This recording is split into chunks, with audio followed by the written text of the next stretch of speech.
Di luar nama Monica dan McCaslin tadi, ini nama-nama lain yang juga hilang atau meninggal secara misterius dalam periode yang sama. Ada Anthony Chavez, Melissa Cazias, Stephen Garcia. Ketiga orang ini terkait langsung dengan Los Alamos National Laboratory di New Mexico. Ini adalah laboratorium nuklir paling penting di Amerika. Laboratorium nuklir paling penting di Amerika. Gue tekanin sekali lagi. Ini adalah tempat bom atom pertama kali diciptakan. Lalu ada Carl Grillmere, ada Frank Maywald, ada Michael Hicks. Semuanya dari lingkungan JPL dan Caltech.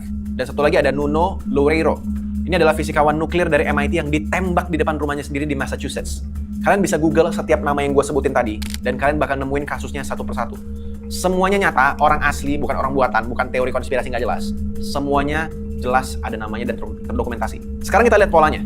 Sebagian besar kasus terjadi di area New Mexico dalam radius 2 jam satu sama lain. Jadi areanya itu nggak begitu jauh, teman-teman. Sisanya di California Selatan dan Massachusetts. Ada yang HP-nya di factory reset bahkan sebelum hilang. Ada yang penyebab kematiannya nggak pernah dipublikasikan, jadi dirahasiakan sampai sekarang. Ada juga yang tersangka pembunuhnya atau pelakunya ternyata udah berkali-kali masuk ke properti korban sebelum kejadian. Tapi motifnya nggak pernah ditetapkan sama sekali. Dan semua orang ini punya satu kesamaan. Mereka kerja di fasilitas riset paling rahasia milik pemerintah Amerika Serikat.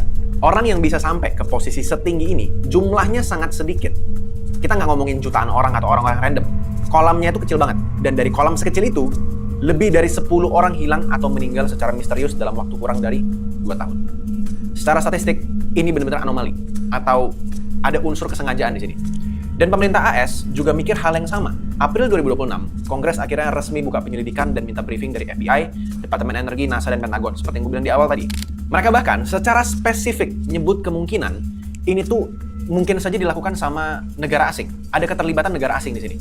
Ini bukan lagi teori di internet, ini udah jadi urusan keamanan nasional at this point. Dan disinilah ceritanya jadi relevan buat kita. Karena kalau memang ini adalah operasi terkoordinasi, entah dari negara asing yang mau ngelemahin Amerika Serikat, atau bahkan dari pemerintah AS sendiri yang mau ngejaga rahasianya tetap terkunci, maka kita lagi lihat tanda-tanda awal dari sesuatu yang jauh lebih besar. Konflik yang nggak cuma soal siapa yang menembak, siapa di medan perang, enggak.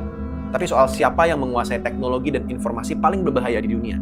Dan perang kayak gitu, nggak ada tanggal berakhirnya. Tapi sebelum gue jelasin semuanya, kenapa ini bisa jadi awal daripada perang bentuk baru, kalian harus paham dulu siapa yang punya motif ngelakuin semua ini.